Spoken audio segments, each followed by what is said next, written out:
So Daniel Day-Lewis, to me, he's a star. He's famous, but he's not a celebrity. Because he doesn't play into it. He doesn't play into it. I don't know anything about him. I think Kim Kardashian, I think she's famous. I think she's a celebrity. I don't think she's a star. I just don't. I don't disagree with you. Yeah. Timothy Chalamet, I think he's famous for acting. I think he's a celebrity. I don't think he's a star. I don't feel it. And so it's just been the most helpful rubric for, I think, digesting celebrity or like pop culture right now, because there are so many people who, and I think this is a real boomer thing, they're like, who are these people? Why do the kids care about Alex Earl? And I'm like, well, because she's a star. Do you know what I mean? Like, you may not like, but she actually is a star. That's why people want to see her do her makeup and get drunk. And millions of people are following this on TikTok. Hello. I'm Brittany Luce, and you're listening to It's Been a Minute from NPR, a show about what's going on in culture and why it doesn't happen by accident. I don't know about you, but I am constantly having conversations with people about what it means to be a star in today's crowded media landscape. It's a question that has both Hollywood and audiences stumped. The film industry is having trouble capitalizing on newer stars, even those with household name status. And even bona fide A-listers aren't selling at the box office the way they used to. But what even makes someone a star? Is it talent? Using generative AI to de-age you? TikTok follower count? Or maybe it's what our guest today theorizes: a body built for the algorithm. Screenwriter and host of the Pop Syllabus podcast, Christiana Mbakwe Medina, joins me to unpack how the taxonomy of what makes a star has changed, and what the advent of social media and AI means for Hollywood as we know it, for better or worse. Christiana, welcome to It's Been a Minute. Thank you for having me. I'm so excited to have you. There are so many of like your pop culture theories that I have just been blown away by, and I'm so glad that we get to give some of them a deeper examination today. So I'm very thrilled that you're on the show. I want to start though by bringing in a conversation that I've seen unfolding across social media the past couple weeks, but also kind of the past few years. Who defines modern day movie stardom to you? Oh my gosh, that's a brilliant question. That is very layered. And it's interesting you start with that question, because yesterday I was speaking to my husband. We were talking about the studio system. You know, in the era of golden old Hollywood, if you're an actor or an actress, you were signed to a particular studio, and you could only make movies for that studio. And for that reason, the studio had like a huge, I don't know, they invested in their stars. It was bad for the stars, because sometimes they were like, I want to make a movie with that studio. I don't want to be at MGM. I want to be over there, right? Or sometimes they were like, we're going to take your hairline up, Rita Hayworth. Yeah. We're going to give you mood stabilizers and some cocktails, and we're going to make you do this horrible thing on set. But basically the studio system were like, you'd pluck people from obscurity, or the agents would push them to you, and you'd be like, you're signed to this studio and you're churning out X number of pictures per year. And the studio system very much defined who is a star and who is not, because it's institutionalized, it's gatekept, it works a certain way. Obviously, we don't have that studio system now, right? It's a very different one. And in the ensuing decades, we've had the tabloid press for a while have kind of decided who is a star. It's like, who are they following coming out of clubs, and it's the paparazzi being drawn to a particular person, right? Because Princess Diana was never in a movie, but I would put her up there in terms of absolute stardom, right? Absolute star. So sometimes it was like the tabloid press or the mainstream press, and then in the digital age, things kind of got democratized a bit, because then it was the bloggers saying, who are we leaning towards, or people making themselves stars in terms of the influencer class. And so if you're saying now who defines what a movie star is, it's really hard to say. I think it's very fractured and fragmented. I think the machine still is there. But then you have like kids watching Twitch streams, and they're like, I care what iShowSpeed does. And I'm going to... You care so much what iShowSpeed does. And you have like hundreds of thousands of people watching Kai Cenat live, or whoever it is, on Twitch, and they're following their adventures. And that's the public, I think, deciding who a star is. Now, if that translates into movie stardom, that's a different question. Yeah. We have to wait and see. I think increasingly the people kind of decide who the stars are. Now, are they Hollywood movie stars that make blockbusters? I don't know. I don't think they really exist anymore. Everything's a niche now. Don't they say that like everything is niche, everything is siloed? So it's that big unifying mainstream star. I think that's something that only us millennials will remember. I mean, you know, I actually want to dig deeper into this because you actually have a really brilliant, well thought out rubric for how you think about stardom, celebrity, and famous people. Yeah. If you wouldn't mind breaking that down for the people who haven't read this, what is the difference between a star, a famous person, and a celebrity?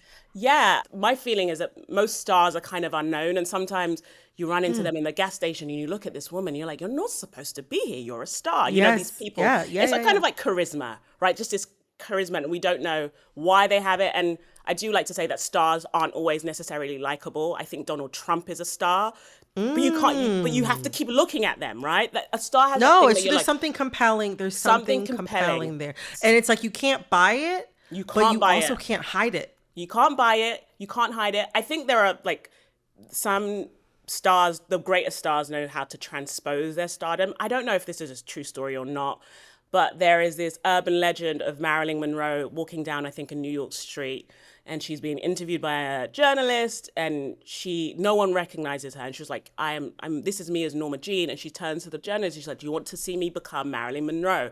And then she changes her body language and just her posture, and people start saying, Marilyn, Marilyn, Marilyn. And that's all to say that like a real star knows how to switch it on and off and modulate in a way because they know what their power is. Like when they really learn to harness it. I say Beyonce is an example of that, of someone who's like deeply introverted and very shy. But then on stage, you're like, you can't stop watching.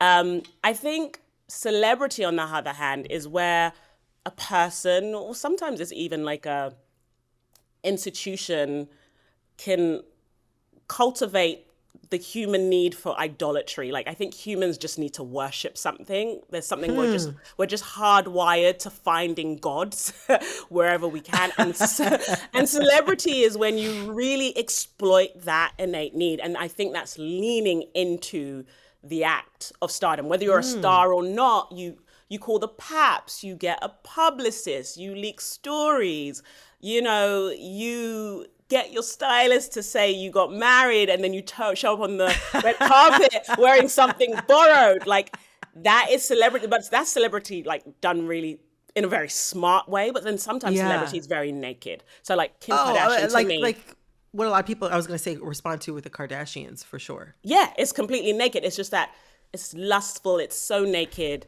It's so really primal, and it's like. Celebrity means that you really want it. It's just like, it's when you see these pictures of people outside of their house and they're taking out their trash, but they got a full face of makeup and they're dressed perfectly. And it's like, your publicist is called the Paps, right? We know what's happening here.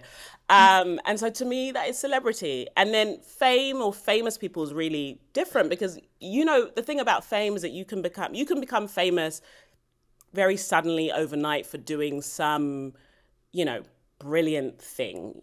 Sometimes it's like you may have rescued a child from a burning building or whatever it is, or you may be famous because you accomplished something. I give the example of like Dr. Fauci, who was momentarily famous, right? Been like a doctor his whole life, and then COVID happens and suddenly this guy is really famous and he's famous for being a doctor. And I think fame is often skill and accomplishment based, so fame is very different because I don't say it's more pedigreed, but often to become famous, you have to have done something, right? Well, and you also mentioned in your newsletter, you said that it often requires fame. It often requires luck, rich parents, or both. Yeah, it's like you said, it could very much be skill based. Like tons of people become famous for their skill or for their charm.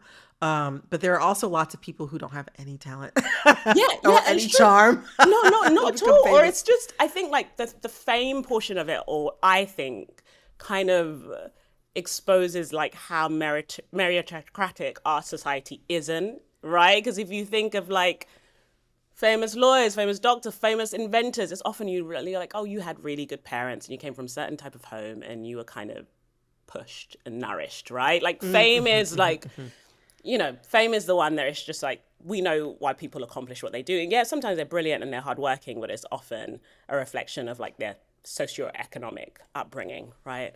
Yeah. So I put fame in a different category. Or fame is just like, you're so excellent. So so Daniel Day-Lewis, to me, he's a star. He's famous, but he's not a celebrity. Because he doesn't play into it. He doesn't play into it. I don't know anything about him. I think Kim Kardashian, I think she's famous. I think she's a celebrity. I don't think she's a star. I just don't. I don't disagree with you. Yeah. Timothy Chalamet, I think he's famous for acting. I think he's a celebrity. I don't think he's a star. I don't feel it. There's like an investment though in him becoming a star. A huge investment. And I think that if you look at the kind of genesis of his career, and he had 2 big films behind him, it was Lady Bird and Call Me By Your Name. And this is not even conspiratorial, but you could almost feel them being like, okay, this is the Neo, this is the one. This is who we want to be the next Leonardo DiCaprio. Because I think that's what the machine has been looking for the longest time, right? They want a Leo. Who is all 3, actually. Who's one of these rare people who is like, Leonardo DiCaprio, I consider all 3. And I think... But like, I just don't think he's a star in that regard. And so it's just been the most helpful rubric for, I think, digesting celebrity or like pop culture right now, because there are so many people who, and I think this is a real boomer thing, they're like, who are these people? Why do the kids care about Alex Earle? And I'm like, well, because she's a star. Do you know what I mean? Like, you may not like, but she actually is a star. That's why people want to see her do her makeup and get drunk. And millions of people are following this on TikTok. So yeah, that's the theory. She was on the football field for like Bad Bunny's Super Bowl performance. She was the only person who I would not consider a traditional celebrity who was there. Yeah. She was the main person that I was like, what is she doing here? But that sent a message to me. Yeah. You know, as somebody who is, you know, getting up there, that, you know, there's a different generation who has a different perspective on who is a star and who isn't. And maybe it's not for me to say. Yeah. But I bring all this up because, like, I don't know, award season is now thankfully firmly behind us. It was so long. Now, what's that? It was so long. It was so long. It was so long. And it drug on forever, and it got so nasty and so ugly. So I'm glad it's in the past. But now it's like we're looking forward toward the spring releases and the summer blockbusters. And so all of these different trailers are hitting the streets, and you know, everyone's looking at this new, or at least a lot of people are talking about the new Zendaya and Robert Pattinson film, which seems like a film that is engineered to be a star vehicle. And everyone's looking at, you know, and these are also too, we're looking at Timothy Chalamet. Like both Zendaya and Robert Pattinson have other movies coming out, blockbusters this year. Yeah. And I think a lot of people, like you said, are kind of looking around like, is this all there is? Yeah. Is that all there is? Which is no shade to those people. It's just like you said, Hollywood used to work in a different way that, you know, as you mentioned, basically millennials, people our age and up, are going to remember, but maybe those new rules don't apply anymore. It feels to me like there's kind of like a lot of anxiety right now in Hollywood, across entertainment more broadly, regarding like who's going to rule this next era of Hollywood, like, and also who's going to save Hollywood as a business. You know, as Timothy Chalamet pointed out, it was an interview he did earlier this year that was for like a promotional conversation for Marty Supreme. I think he was talking to like Matthew McConaughey or something like that. You know, the movie business could one day become this kind of like niche, you know, kind of form of entertainment, similar to opera or ballet. Those are the examples that he used. People freaked out about we don't have to talk about the freak out, people freaking out. But I mean, while these are like very beloved like forms of entertainment, they do have increasingly small. I mean, they have much smaller, more niche audiences than mass entertainment like movies. But I don't know, like, you know, what seemed to me that Timothy Chalamet was saying was that, like, if the business doesn't figure out a way to sort of connect with audiences and possibly grow audiences and sustain those audiences, then cinema could go that way. I don't know. I wonder, like, how are you seeing this play out in your corner of the industry, this kind of, like, anxiety over, like, this disconnect? And like, what happens if Hollywood, like, fails to find new stars? Yeah, I mean, it's quite stressful, I will say. Like I feel very fortunate that after the strike, I was able to get into a room that I really enjoyed, and a room I really loved, and learnt a ton. But I know people that haven't worked since the strike. I know people that haven't worked who, even before the strike, were having trouble because of COVID. And it's not just the writers are impacted. We have to remember our crew. Like, the shows are made, movies and TV shows don't exist without the crew, right? And the crew often, you kind of represent the middle class of Hollywood and are being pushed out and finding LA increasingly unaffordable. And obviously the fires disproportionately impacted people in crew and in the animation world. And there's like a very palpable sense of worry, because if you think about it, this is the only job a lot of people have ever known, and they're not qualified for anything else. So for some people, it's too late for a pivot, and they really love what they do. Like there's an alchemy to making television or making movies. It's great. You can create stories, and these are things that people watch when they get home from a hard day at work. Like, there's actually something very beautiful and almost sacred about that. And so for some people, it's like they want to stay in the game. But, you read all the data about how many lots are empty and how much work is not happening in the industry. And it's worrying. And then you have the advent of AI. But when I do speak to friends about this, especially friends who are much further than me in their writing careers, they kind of keep coming back to the fact that human beings have this longing for story.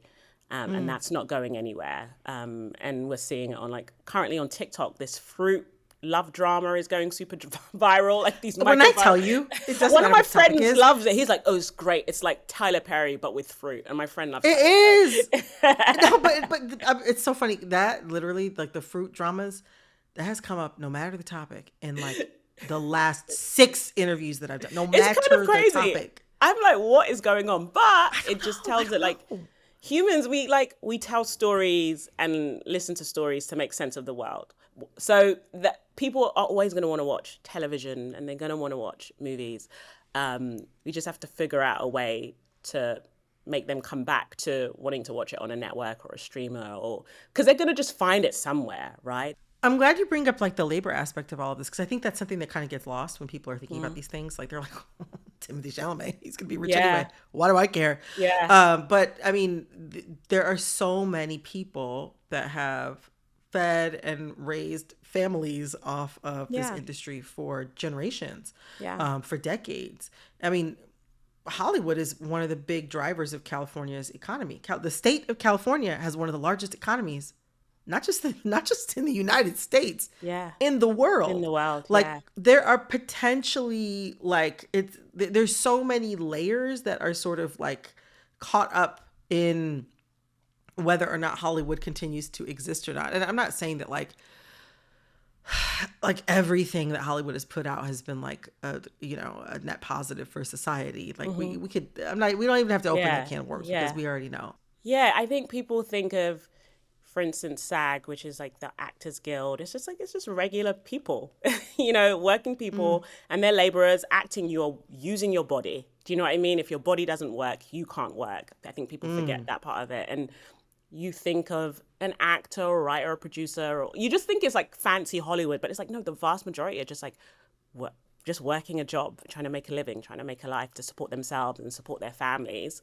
And that's vanishing. And, it seems like, I think Hollywood as a whole, like as a monolith, is kind of an unsympathetic institution, as it were, because we were like, oh, those coastal elites, boo-hoo-hoo. But it's like, no, these are just like regular people who have a dream and want to make money and want to work and aren't particularly rich and are also one check away from losing everything, right? Most people aren't this mega version of a star who's making X million per movie. Most people are really living paycheck to paycheck. That's the reality. We can't really have this conversation without talking about kind of like AI and where AI is kind of like fitting into all of this. Like, one recent move that feels kind of foretelling in this moment is the use of AI in resurrecting the image of the late Val Kilmer for an upcoming film called, let me make sure I get this right, As Deep as the Grave. And this is a role that he secured before his passing in 2025. And he was brought to life, I guess, on screen with this generative AI technology. Basically, he was cast in this movie. He couldn't show up to set because because of his illness, he wasn't well enough. And I'll say, this is a choice the director made, but it was done in collaboration with Val Kilmer's estate. His daughter, Mercedes, she was in full support of it. According to the director, one of Val Kilmer's other children also was in support of making this film in this way. It's not my personal decision to make, right? But, people were really bugged out by that. I was really bugged out by that. I saw the image and it was kind of it was a little too uncanny valley for me. It felt a little, not to sound superstitious necessarily, but there is something very shaky to me about sort of reanimating the dead in this way. That I think that's something that cuts across, I think, a lot of cultures and a lot of people's beliefs, whether they are secular or spiritual. I don't know. When I think about what makes a movie star or a star of any kind really compelling, it feels so antithetical to AI. One of the things that was interesting about Val Kilmer is he was this super handsome guy who was a great dramatic actor, but sometimes would completely transform himself, but also sometimes he was really good at comedy. There's this sort of unexpected kind of surprising element to him that to me feels very at odds with the entire concept of generative AI. So I wonder, I don't know, how, what does this move toward embracing AI in Hollywood say about what maybe executives think audiences want to see? Yeah, that's an interesting question. I think there's kind of two components to it.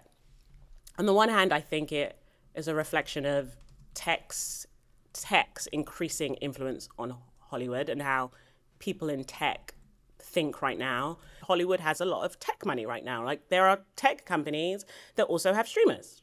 Apple has a streamer and Amazon has a streamer. These are fundamentally tech companies. Netflix, at its core, is a tech company before it's kind of an entertainment company, interestingly enough, because of its disruptive effect on, the DVD industry and how it kind of pioneered so much about streaming. That's a good point. Right? I wouldn't have thought about it that way, but you're absolutely right. Yeah, but so they think of themselves in a different way than, say, a traditional studio would, right? Because they're kind of Netflix is algorithmic and technology first, and the things they make feed into that technology. For good or for bad, I'm kind of neutral on it.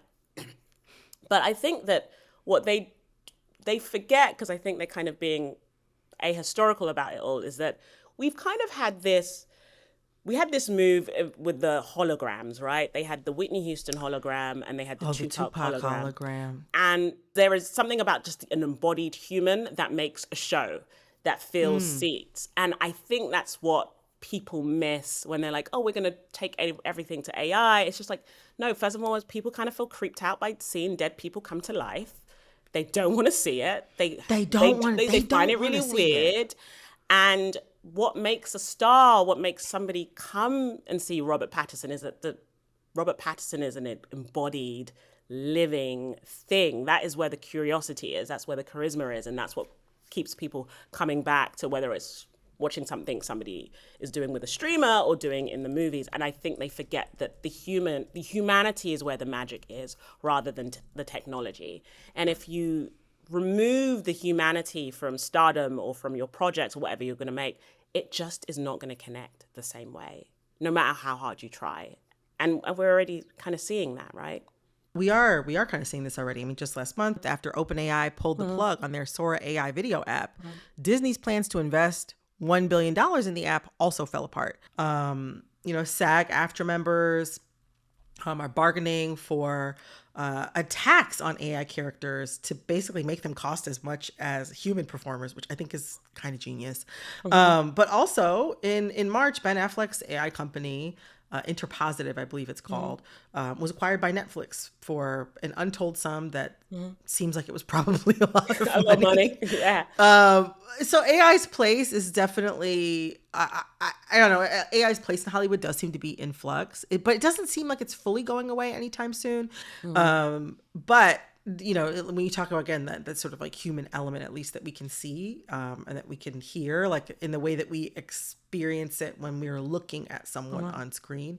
Interpositive seems like they want to keep that relatively untouched. I mean, I want to keep that untouched. Yeah. So, you know, to your point, it does seem like we might be kind of turning a corner in terms of that sort of stuff. But I mean, it remains to be seen. But this feels connected to me, though, to something else that you talked about on your Substack that I loved. You wrote a piece about the rise of what you call the sculpt. Oh my God, yes. Sculpted body look sculpted in body. Hollywood. Yeah. I mean, and it really is especially now. I think I read this like before maybe award season, maybe. Yeah, I wrote about it in And then- September. I was like, hey guys, Skinny's going to be out. This is the next body coming. And I think 6 months on from now, it's like, I think we can say we're fully in sculpt land. We are fully in sculpt land right now. It's like this very slim but super toned, kind of muscular like look. That I'll say like a version of that I think has kind of always been in style, at least for the past like in some way, shape, or form since maybe like the 80s, I would say at least. But now we have like there's like this sort of like thinness obsession has met with science and opportunity. Yeah. I mean, they're super tiny. These women are super tiny. Super tiny. I think the thing that I find interesting about the sculpted body is that so many contradictions exist in it. Because these women have incredibly low body fat. The type of body fat that's so low that you would not have breasts, but because you get a breast augmentation, so you have these they call them the ballerina boobs. That's the new term the doctors are using. Like these I was going to say, in New York City, we are ahead on a lot of things, but I would say that the body modifications, we're looking to the West. So I don't know anything about the ballerina breasts. New York is ahead on the face, and then LA is ahead on the body. I think you could be right about that. That's kind of my theory. That's fair. But it's kind of like these perky, full, supple breasts that you would associate with like youthfulness, right? And you associate with having a certain amount of body percentage fat just to have these boobs to occur naturally, right? But these women are very tiny, but they are also uber ripped because they're borrowing from the principles of bodybuilding. So you look at their backs, you look at their arms, you look at their thighs, like super defined, almost look like statues. Incredibly tiny waist. Some of these women get rib remodeling or rib removal, which is like a surgery that is kind of surging in popularity. The New York Times actually did a really great piece on the surgeon who kind of popularized the technique of this surgery. And the interesting thing about the sculpted body is that it pulls from a lot of recent aesthetic traditions. So when I think about this super tiny waist, you're thinking about Black and brown women in the 2010s and the 2000s with the waist trainers, right? So which is what you could connect to corsetting, but you know, in Black and brown communities where it's been like where fuller bodies are appreciated, but they love the tiny waist illusion, hence the waist training, right? So that's something that comes from that world. The muscular arms are what come from the bodybuilding world, but then there's also the Pilates influence. So this body is very much an amalgamation of a lot of recent cultural influences and some historical. But I think the thing about this body is that you don't know it's assembled by a team. It takes nutritionists, it takes plastic surgeons, it takes personal trainers. They are using like biotech in ways that we don't think about, and you don't realize like this body has been assembled. And I won't say the name of the star, but I recently shared a video of a kind of famous Black woman, and I was like, peak sculpt, and someone got in my comments and they were like, how dare you say that? She's had this body her whole life. And I was like, no, right? But that's the thing. I think that's the thing about a sculpted body that is kind of so insidious that like the average woman, the average person may not be able to detect the amount of financial capital and time, how time intensive it is to have this body. And what my theory is that this body exists is because GLP-1s and the rise of Ozempic, Wegovy, etc., have kind of democratized thinness in a way that thinness isn't a status symbol, right? Being thin, before it used to mean something, right? It means you could lie and say, oh, I'm just born like this. It's just natural. Or it's just like, oh, that's the woman that's like disciplined enough to starve herself. But now you see a thin body and you're like, she's probably on Ozempic, right? And so it's the sculpted, the sculpted body is a real status signifier. And I often use Lauren Sanchez Bezos and the images from the wedding they had in Venice as just like, that was one of the images I used to say, like, look, this is where we're at. Peak sculpt. And she is, you can tell she lifts. Do you know what I mean? It's just like, and there's a moment where she's in this corseted outfit. And I'm like, these proportions are absolutely unreal. And, you know, it's a body I'm seeing increasingly around me in LA. But then I get emails from women like, I live in Northern England and I just saw a bunch of girls leaving their Pilates class and I can see what they are doing. The sculpt it's kind of spreading. I think about like Lori Harvey, right? Yeah. Somebody very sculpted. Yeah. Who's extremely sculpted and like in some ways has kind of kicked off like this like Pilates. I mean, Pilates has been, I think, quite popular for at least 20 years in the United States. Yeah. But it really kicked off, I think, this like interest, I think, more broadly in Pilates as this thing that's just gonna like snatch your body. You know, she did an interview, I think it was on a red carpet somewhere or Step and Repeat, and someone asked her like, oh, you look great, you know, anything you've been doing or whatever they said, and she's like, Pilates. And I think she later came out and said like, and also all these other things as well, not just Pilates. But that I saw plenty of people on social media being like, oh, Lori Harvey does Pilates, I will do Pilates. Like, this is not just something that only white women are doing or only black women are doing. And not only wealthy women are doing this. And I think that's why it's so important that like it's interesting how like the sculpted body is actually like ethnically neutral, if that's possible. Like that's why it's so aspirational and why you see so many groups, you know, gunning for it. And it's also an extension of like wellness culture, right? And you know, the wellness movement is only associated with like a certain type of wealthy white neurotic woman who's been ignored by the medical industrial complex. But you know, black folk, we know half of our family believe Dr. Sebi was like killed by the CIA because he had the cure for HIV. Like our people have been in their wellness bag. I've heard like, that exactly. You know, some of us had to beg our family members to get the vaccine because, like, you know, I always say like blackness and wellness. There's a whole book that can be written there. That's such a good point. And, you know, the other thing it makes me think about too, in terms of like the sculpt kind of taking over Hollywood, and like you said, like we saw that play out the entire award season.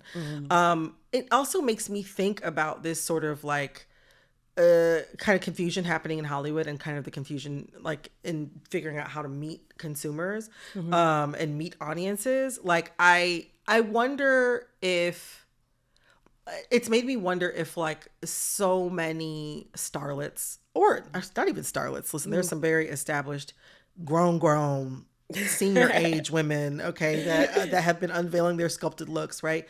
And no shade, it's just the reality situation, but it makes me wonder, like, in a time where your business or your industry feels in flux and your business is your body and your face and the way that you look and how much you can inspire envy or adulation from other people, like, is investing in a sculpted look a way of kind of like staying on the safe side of what might get you cast, what might get you brand deals, what might get you back on that red carpet. It seems to me like they're like similarly to kind of like with AI or even like constantly engaging in like, you know, old IP.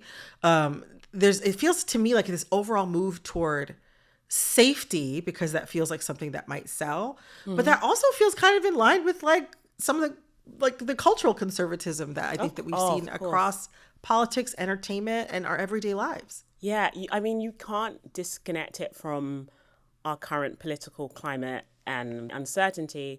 But the thing about a sculpted body is kind of built for the algorithm. It's a body that you know is going to get reposted, reshared. It's going to get the likes. I look at, because I think one thing I'll say, Tiana Taylor crushed this award season, right?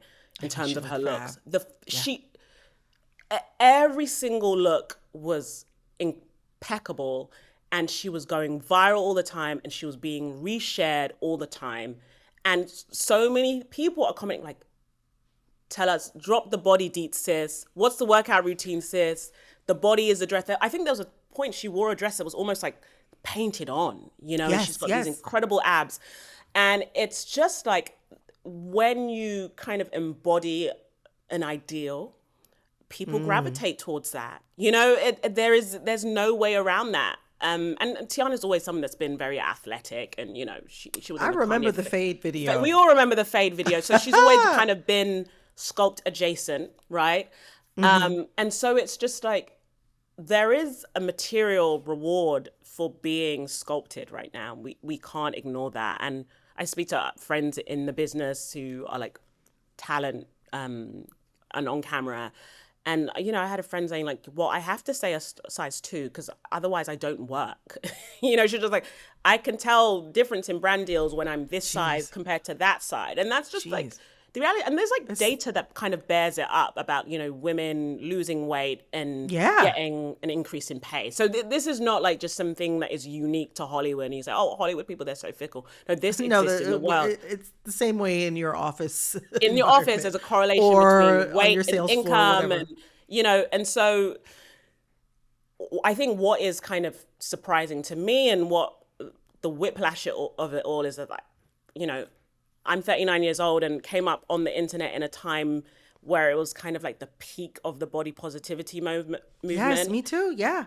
And the beautiful thing about that is that I saw so much more body acceptance. I saw so much more fat acceptance. I just saw variation in body types, and there were things that just weren't being said and weren't being done. And this feels even beyond like the kind of very punishing body goals of the 90s, because there's like zero opposition. Like, people are like doubling down, and it feels like history is almost repeating itself in a way. This is something that permeates our real lives. Like, you know, that speaks to the inescapable thing about it. It's not just social media 24/7. It's not just your TV shows or your movies. It's in your world. It's all of those things all of the time. It's all of those things all the time. But oh my gosh, Christiana, I'm so glad we had you on the show. I'm so glad we got to unpack these things. Thank you so much. I really appreciate this conversation. Oh my God, thank you for having me. It just felt like catching up with an old friend. I've loved it. That was screenwriter and host of the Pop Syllabus podcast, Christiana Mbakwe Medina.